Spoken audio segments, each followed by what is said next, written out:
মিশরে বনি ইসরায়েল জাতির মধ্যে কাসাস নামে এক লোক ছিল। তার ছিল দুই ছেলে, একজনের নাম বাশার এবং অপর ছেলের নাম ইমরান। ইমরানের ছিল আবার দুই পুত্র, এক পুত্রের নাম মুসা এবং অপরজনের নাম হারুন। অপরদিকে বাশারের ছিল একটি মাত্র ছেলে, তার নাম কারুন। অর্থাৎ কারুন ছিল হযরত মুসা আলাইহিসসালামের আপন চাচাতো ভাই। ইতিহাসে এসেছে প্রথম দিকে কারুন হযরত মুসা আলাইহিসসালামের প্রতি ঈমান এনেছিল এবং তার অন্যতম সাহাবী ছিল, কিন্তু পরবর্তীতে নিজের ধন সম্পদের অহংকারে গর্বিত হয়ে পড়ে কারুন। তার অবস্থা এতটা খারাপ হয়ে যায় যে আল্লাহর নবীর বিরোধিতাকারীতে পরিণত হয় কারুন। আল্লাহ পাক কারুনকে কত যে ধনরত্ন আর সম্পদ দান করেছিলেন তার হিসেব নেই। শুধু এ কথা জানা গেল তার ধনদৌলত রাখবার এত ঘর আর সিন্দুক ছিল যে 40টি উট লাগত সেসব ঘরের চাবি বহন করতে। এ থেকেই অনুমান করা যায় যে তার ধন সম্পদের পরিমাণ কত হতে পারে। এত বিশাল সম্পত্তি পাওয়ার পরও কারুন এতই কৃপণ ছিল যে সমস্ত ধন সম্পদ সে কেবল তার তোষাখানায় জমা করত। ভুলেও কোনোদিন তার একটি পয়সাও সৎ কাজে ব্যয় হতো না। ফকির মিসকিনদের দান খয়রাত সে করত না। আল্লাহ তাআলার দেয়া অগণিত ধন সম্পদের মালিক হয়ে কারুন আল্লাহকে ভুলে গিয়েছিল। আল্লাহর হুকুম মতো হযরত মুসা আলাইহিসসালাম কারুনের কাছে গিয়ে বললেন, হে কারুন, তুমি তোমার জমানো ধনরত্ন মাল সম্পদের যাকাত প্রদান করো, না হলে আল্লাহ পাক নারাজ হবেন। কারণ ভালো মানুষটির মতো জবাব দিল, বেশ তো, যাকাত কত দিতে হবে? আগামীকাল তুমি তার একটা হিসেব দিয়ে দিও। হযরত মুসা আলাইহিসসালাম পরদিন কারুনের শুধু উট, গাধা, ঘোড়া, বকরি প্রভৃতি পশুর হিসাব নেন। হিসাব করে দেখা যায় যাকাতে পশুর সংখ্যা দাঁড়াবে কয়েক লক্ষ। হযরত মুসা আলাইহিসসালাম যখন শুধু পশু সম্পদের যাকাতের হিসাব দিলেন, তাতেই কারুনের মাথা বিগড়ে গেল। সে ভাবল, এত বিরাট অংশ যাকাত দিতে হবে? না, তা হয় না। তাই সে মতলবেটে ছল চাতুরীর আশ্রয় গ্রহণ করে বলল, মুসা, আমি তোমার বদ মতলব বুঝতে পারছি। যাকাতের নামে আমার ধনরত্ন নিয়ে তুমি মালদার হতে চাও? সেটি হচ্ছে না। আমি এত বোকা নই যে সাত করে নিজের ধন সম্পদ তোমাকে বিলিয়ে দেব। সুতরাং আমার মালামাল ঘরেই পচে যাক, তবুও যাকাত দিব না। কারুনের কথা শুনে হযরত মুসা আলাইহিসসালাম বললেন, তোমার ধন সম্পদের প্রতি আমার কোনো লোভ নেই, তুমি আমাকে মিথ্যা সন্দেহ করছো। যাকাত ধর্মের একটি অংশ। মালের যাকাত দিয়ে আল্লাহর হুকুম। আল্লাহ তোমাকে বেশুমার ধন দৌলতের মালিক করেছেন। আমার কথা শোনো, যাকাতের বিধান পালন করে সম্পদের কিছু অংশ আল্লাহর পথে ব্যয় করো। কৃপণ কারুন জবাবে বলল, আল্লাহর ভয় যখন দেখাচ্ছ তখন মালের কিছু যাকাত দিতে পারি এক শর্তে। হযরত মুসা আলাইহিসসালাম বললেন, বলো, কি তোমার শর্ত? কারুন বলল, আল্লাহ তোমাকে পয়গম্বরী দান করেছেন, আর তুমি তোমার ভাই হারুনকে খিলাফত দিয়েছ। হারুনের মতো আমাকেও যদি খেলাফত দাও, তাহলে আমি তোমার কথা মতো যাকাত দেব। হযরত মুসা আলাইহিসসালাম বললেন, দেখো কারুন, তুমি ভুল বুঝেছ। খিলাফত বা নবুয়ত দানের ক্ষমতা আমার নেই। আল্লাহ সুবহানাহু ওয়া তাআলা যখন যাকে নবুয়ত দেওয়ার ইচ্ছা করেন তখন তিনি সেই গুণের অধিকারী হতে পারেন। এতে মানুষের কোনো হাত নেই। কারণ আল্লাহ তোমাকে দুনিয়ায় সবচেয়ে বড় ধনী করেছেন। তুমি তোমার মালের যাকাত দাও, তাতে তোমার সম্পদ তোমার জন্য হালাল হবে এবং সম্পদে বরকত হবে, তুমিও নাজাত পাবে। কারণ বলল, মুসা, আল্লাহ যদি আমাকে খেলাফত না দেন তবে তিনি কেন আমার কাছে যাকাত দাবি করবেন? আমি নিজের ক্ষমতা, যোগ্যতা, কৌশলের জোরে এসব ধন সম্পদ রোজগার করেছি। এ আল্লাহর হক হলো কিভাবে? আর তুমি বা আমাকে কেন যাকাত দিতে বলছো? এই বলে বখিল কারুন রাগ করে হযরত মুসা আলাইহিসসালামের সামনে থেকে সরে গেল। পরদিন কারুন তার সঙ্গীদেরকে ডেকে বলল, দেখো, মুসার জন্য এখন আমাদের ধন দৌলত রাখাই দায় হয়ে পড়েছে। সে বলে কিনা মালদাররা মালের জাকাত না দিলে আল্লাহ নারাজ হবেন। সঙ্গীদের একজন বলল, গায়ে খেটে কষ্ট করে টাকা পয়সা রোজগার করব, আবার তার থেকে বছর বছর জাকাত দিতে হবে? মুসা পায়গম্বরি পেয়ে যত সব ঝামেলা শুরু করেছে। কারণ বলল, সত্যি বলতে কি জানো, মুসা জাকাতের নাম করে আমাদের ধনে বড় লোক হতে চায়। এই কথা শুনে সঙ্গীরা বলে উঠল, ঠিক, একদম ঠিক, মুসার মতলব ভালো নয়, এর একটা বিহিত করতেই হবে। সঙ্গীদের একজন বলল, আমিও তাই বলতে চেয়েছিলাম, মুসার বিরুদ্ধে আমাদের রুখে দাঁড়াতে হবে। আল্লাহর নবী বলে তাকে আর আশকারা দেয়া ঠিক নয়। আমার মতে মুসাকে দুনিয়া থেকে সরিয়ে ফেলাই উচিত। অন্যজন বলল, আমার মতে খুন খারাপির দরকার নেই, এসব ঝামেলা করতে গেলে বিপদও হতে পারে। তার চেয়ে জনসম্মুখে তাকে এমনভাবে জব্দ করতে হবে যাতে সে লজ্জিত হয়ে দেশ ছেড়ে চলে যায়। দ্বিতীয় সঙ্গীর কথা শুনে কারুন বলল, তোমার পরামর্শটা মন্দ নয়, এখন তুমি এর একটা ব্যবস্থা করবে।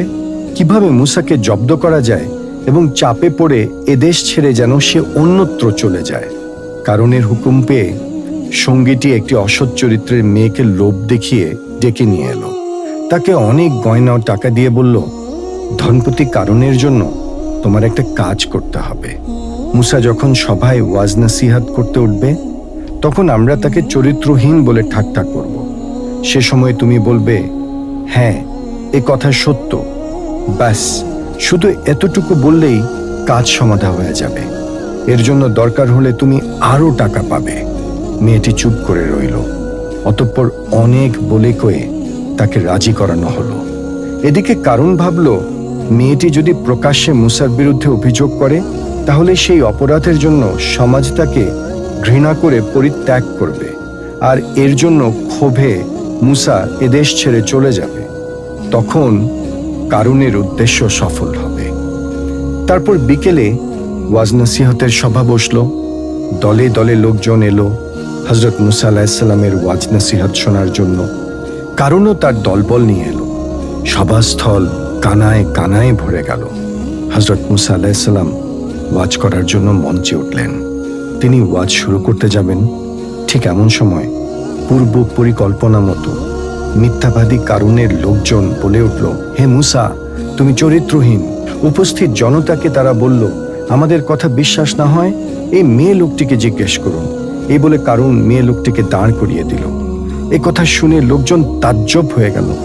মুসা আলাইহিস সালাম চরিত্রহীন, এটা কি বিশ্বাসযোগ্য কথা? এই বিষয়টি নিয়ে সভাস্থলে নানা গুঞ্জনের শুরু হয়ে গেল। সবাই মেয়েটির কথা শোনার জন্য তার দিকে দৃষ্টি দিয়ে রইল। মুসা আলাইহিস সালাম মেয়ে লোকটিকে বললেন, আমার বিরুদ্ধে কি নালিশ আছে? বলো, তবে যা বলবে আল্লাহকে ভয় করে বলবে। মনে রেখো, আল্লাহ সবকিছু দেখেন এবং শুনেন। হযরত মুসা আলাইহিস সালামের কথায় মেয়েটির অন্তর কেঁপে উঠল। ফলে কারণ তাকে যা শিখিয়ে দিয়েছিল, আল্লাহ পাকের ভয়ে সে তা ভুলে গেল এবং তার মুখ দিয়ে আল্লাহর কুদরতে এই কথা বের হলো, ভাই সব, আপনারা মন দিয়ে শুনুন। ধনপতি কারুন আমাকে লোভ দেখিয়ে নবী মুসা আলাইহিস সালামের বিরুদ্ধে কুৎসিত কথা বলতে বলেছিল। এ কথা বলে মেয়েটি কারণে দেয়া গয়নাগাটি খুলে ফেলে সভা থেকে চলে গেল। হযরত মুসা আলাইহিস সালাম কারণের এহেন জঘন্য গভীর ষড়যন্ত্রে ভীষণভাবে দুঃখ পেলেন। আল্লাহ পাক তাকে বিপদ থেকে রক্ষা করায় তিনি দয়াময়ের উদ্দেশ্যে সিজদা করলেন। তারপর 2 রাকাত শুকরিয়া নামাজ আদায় করলেন। এরপর আল্লাহর দরবারে করজোরে ফরিয়াদ জানালেন, হে পরওয়ারদিগার, জালিম ধনপতি কারণ থেকে আমাদের রক্ষা করুন।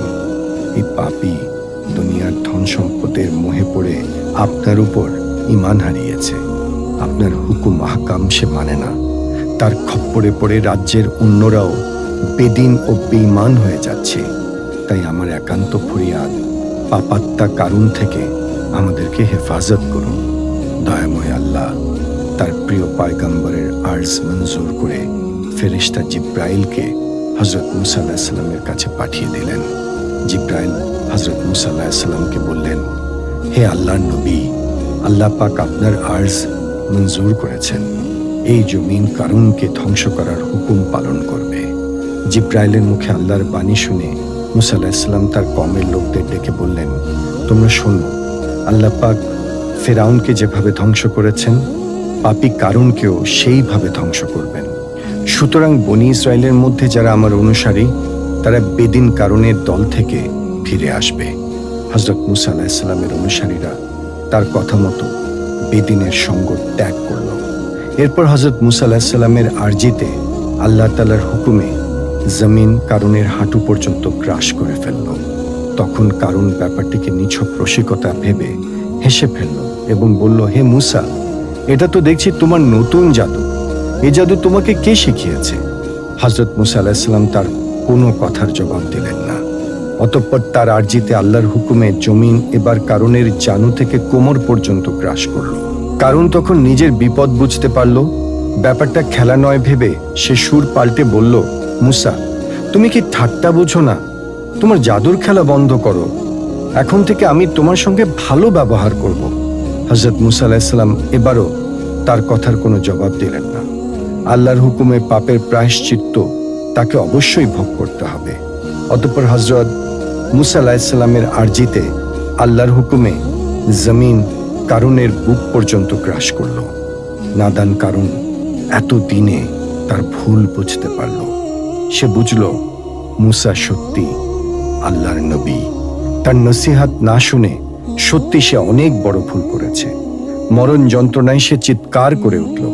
কাঁদতে কাঁদতে কারুন বলতে লাগলো, ভাই মুসা, আমার অপরাধ ক্ষমা করো। আমি না বুঝে তোমার উপর জুলুম করেছি। আমার ধন দৌলত সব তুমি নাও, শুধু আমাকে প্রাণে বাঁচাও। কিন্তু কাঁদলে কি হবে? সময় ফুরিয়ে আল্লাহর হুকুম যখন এসে যায়, তখন আর কোনো সুযোগ থাকে না। আর তাই কারুনের সকল অনুনয় বিনয় শতক্রন্দন সবই বিফলে গেল। কারুনের সঙ্গী সাথীরা এসব কাণ্ড দেখে হা করে চেয়ে রইল। কেউ তাকে রক্ষা করতে পারল না। দেখতে দেখতে আল্লাহর হুকুমে জমিন কারুনকে পুরোপুরি গ্রাস করে ফেলল। আর এভাবেই জালিম কারুন ধ্বংস হল। তার মৃত্যুর পর বেদিনরা বলতে লাগলো, ইচ্ছে করলে নবী মুসা আলাইহিস সালাম কারুনকে বাঁচাতে পারতেন। আসলে কারুনের ধন দৌলতের লোভেই তিনি তা করেননি। লোকমুখে এ কথা প্রচার হলে হযরত মুসা আলাইহিস সালাম খুবই দুঃখ পেলেন। তিনি অপবাদ থেকে রেহাই পাবার জন্য মহান আল্লাহর দরবারে প্রার্থনা করলেন, হে আমার মাবুদ, কারুন যখন নিপাত করেছেন, তখন তার বাড়ি ঘর দালান কোঠা ধন রত্ন সবকিছু ধ্বংস করে দিন। তা না হলে বেদিনরা আমাকে নানা অপবাদ দিবে। আল্লাহ রব্বুল আলামিন সঙ্গে সঙ্গে হযরত মুসা আলাইহিস সালামের আরজ মঞ্জুর করে কারুনের দালান কোঠা ধনরত্ন সবকিছু মাটিতে দাবিয়ে গায়েব করে দিলেন। মহান আল্লাহ আমাদের অনেক ধন সম্পদ দিয়েছেন, তাই আমাদের উচিত সম্পদ সঠিক পথে ব্যয় করা, নয়তো পরকালে এগুলোই আমাদের ধ্বংসের কারণ হয়ে দাঁড়াবে। আল্লাহ আমাদের রক্ষা করুন।